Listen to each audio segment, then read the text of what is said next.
A distant relative had graduated from Yale early in the 19th century, but nobody believes her.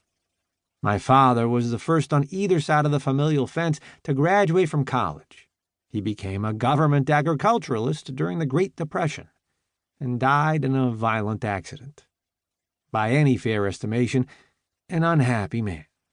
In deference to the cult of star buffs, I was born a Sagittarian deep in the unusually nasty winter of 1937.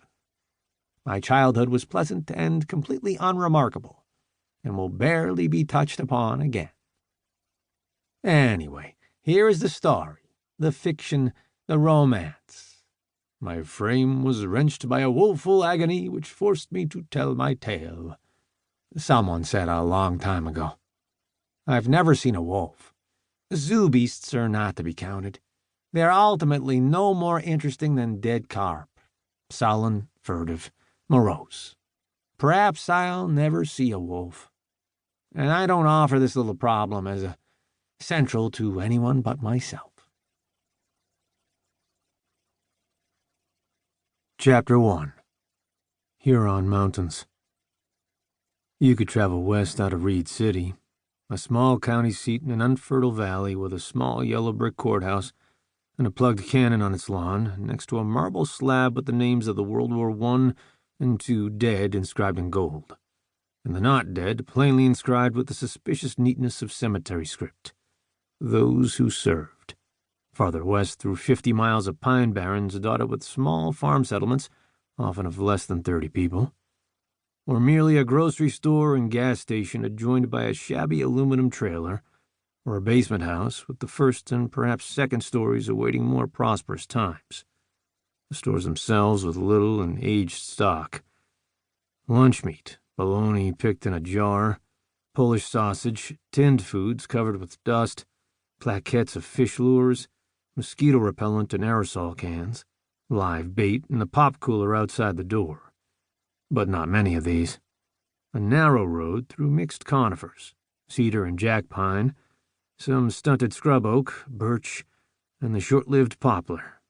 A pulp tree usually living less than 20 years, and clotting the wood's floor with its rotting trunks and branches, and west through the low pelvic mysteries of swamps divided invisibly from the air by interlocking creeks and small rivers, made unbearable in spring and summer by mosquitoes and black flies.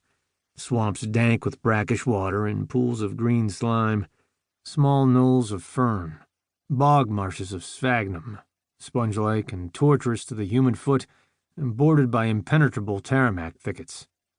In short, a land with no appreciable history and a continuously vile climate, lumbered off for 100 years with few traces of the grand white pine which once covered it, an occasional charred, almost petrified stump 4 feet in diameter, evidence of trees which rose nearly 200 feet and covered the northern half of the state and the upper peninsula, raised with truly insolent completeness by the lumber barons after the Civil War, with all the money going to the cities in the south, Saginaw, Lansing, Detroit, and east to Boston and New York, and the houses, even the large farmhouses on reasonably good land, sloppily built, ramshackle and craftless compared to Massachusetts or Vermont, west to Lake Michigan, then to turn north along its coast to the Straits of Mackinac, cross the Mammoth Bridge, travel west another 300 miles through the sparsely populated Upper Peninsula, and then north again into the comparatively vast, the peopleless Huron Mountains.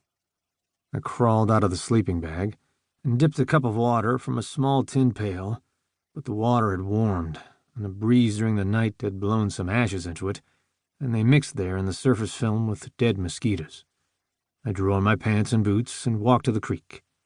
Dew had soaked the grass and ferns, made the leaves limp under my feet. Earth was pale green a half hour before the sun would come up and over and through the ridge of trees to the east. I knelt and drank from the creek, the water so cold the teeth ached.